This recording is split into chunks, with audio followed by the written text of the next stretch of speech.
വെളുത്തുള്ളി അച്ചാറിനായിട്ട് 500 ഗ്രാം വെളുത്തുള്ളിയാണ് എടുത്തിരിക്കുന്നത്. 600 ഗ്രാം വെളുത്തുള്ളി ക്ലീൻ ചെയ്തതിന് ശേഷം അത് 500 ഗ്രാമേ ഉണ്ടാവുള്ളൂ. വലിയ അല്ലി വെളുത്തുള്ളി ആണെങ്കിൽ ഇതുപോലെ സെൻറ്റർ ഒന്ന് പൊളിച്ചിടണം, എന്നാലാണ് എരിവൊക്കെ അതൊന്നും പിടിക്കുള്ളൂ നന്നായി. ചെറിയ അല്ലി ആണെങ്കിൽ അതിൻ്റെ ആവശ്യമില്ല കേട്ടോ. ഇനി നമുക്ക് അച്ചാർ റെഡിയാക്കാം. അതിനായി ഒരു ചട്ടി വെച്ചിട്ടുണ്ട്. ചട്ടി ചൂടാവട്ടെ കേട്ടോ.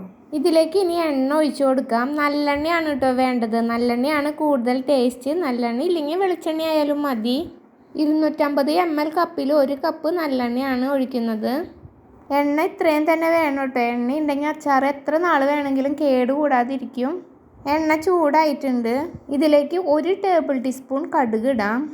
കടുക് പൊട്ടിയിട്ടുണ്ട്. ഇതിലേക്ക് പൊടിയായി അരിഞ്ഞ 3.5 ടേബിൾ ടീസ്പൂൺ ഇഞ്ചി ഇടാം. മീഡിയം ഫ്ലെയിമിൽ വെച്ചിട്ട് വേണം ഇത് ചെയ്യാൻ. 3 തണ്ട് വേപ്പില ചെറുതായി കട്ട് ചെയ്ത് ഇട്ട് കൊടുക്കാം. ഇതിലേക്ക് 6 പച്ചമുളക് പൊടിയായി അരിഞ്ഞത് ഇടാം. ഇതൊരു 12 സെക്കൻഡ് നേരം ഇളക്കുക. ഇനി ഇതിലേക്ക് വെളുത്തുള്ളി ഇട്ട് കൊടുക്കാം. ഇതിലേക്ക് 3.25 ടീസ്പൂൺ ഉപ്പ് ഇടാം. മീഡിയം ഫ്ലെയിമിലിട്ട് ഇത് 2.5 മിനിറ്റ് നേരം ഇളക്കുക. 2.5 മിനിറ്റ് നേരം ഇളക്കി കഴിയുമ്പോൾ ഇത് അര ഭാഗം വെളുത്തുള്ളി വാടും. വെളുത്തുള്ളി 2.5 മിനിറ്റ് നേരം വാടിയിട്ടുണ്ട്. ഇനി ഫ്ലെയിം ഓഫ് ചെയ്യാം, അല്ലെങ്കിൽ ലോ ഫ്ലെയിമിലാക്കിയതിന് ശേഷം 1 ടീസ്പൂൺ മഞ്ഞൾപ്പൊടി ഇടാം. 3.5 ടേബിൾ ടീസ്പൂൺ കാശ്മീരി മുളക് പൊടി ഇടാം. 1.5 ടേബിൾ ടീസ്പൂൺ നല്ല മുളക് പൊടി ഇടാം. 1 ടേബിൾ ടീസ്പൂൺ അച്ചാർ പൊടി ഇടാം. ഇനി ഇതിൻ്റെ എല്ലാം പച്ചമണം മാറുന്ന വരെ ഇളക്കാം. ഫ്ലെയിം ഓഫ് ചെയ്തിട്ടാണ് പൊടികൾ ഇട്ടതെന്നുണ്ടെങ്കിൽ ഫ്ലെയിം ഓണാക്കി ലോ ഫ്ലെയിമിൽ ഇട്ടിട്ട് വേണം ഇത് ഇളക്കി കൊടുക്കാൻ. ഇത് വീട്ടിലുണ്ടാക്കുന്ന അച്ചാറും പൊടിയാണ് കേട്ടോ. അച്ചാറും പൊടി ഉണ്ടാക്കുന്ന വീഡിയോ മുൻപ് ഇട്ടിട്ടുണ്ടായിരുന്നു, അതെല്ലാവരും കണ്ടു നോക്കുക. അച്ചാർ പൊടി ഇല്ലെങ്കിൽ ഈ സമയത്ത് ഇതിലേക്ക് 1 ടീസ്പൂൺ കായം പൊടിയും 3/4 ടീസ്പൂൺ ഉലുവാപ്പൊടിയും ചേർക്കണം.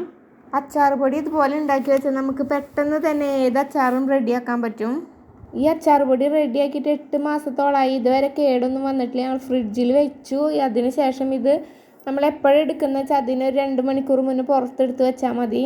എയർ ടൈറ്റായ ടിന്നിൽ ഇട്ട് വെക്കണമെന്ന് മാത്രം. പൊടികൾ ഇട്ടിട്ട് 30 സെക്കൻഡ് നേരം ഇളക്കിയിട്ടുണ്ട്.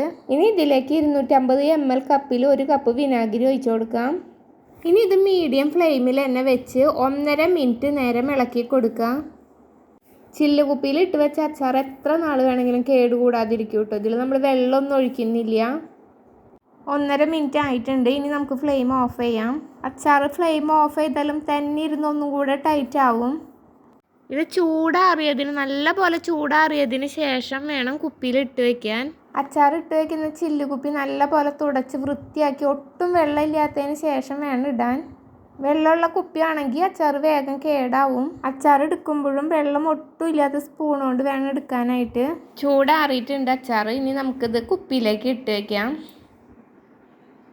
അച്ചാർ കുപ്പിയിലാക്കുമ്പോൾ നിറയെ തിക്കായിട്ട് ഇടരുത്, കുറച്ച് ഗ്യാപ്പ് ഇടണം അതിൽ. കണ്ടോ?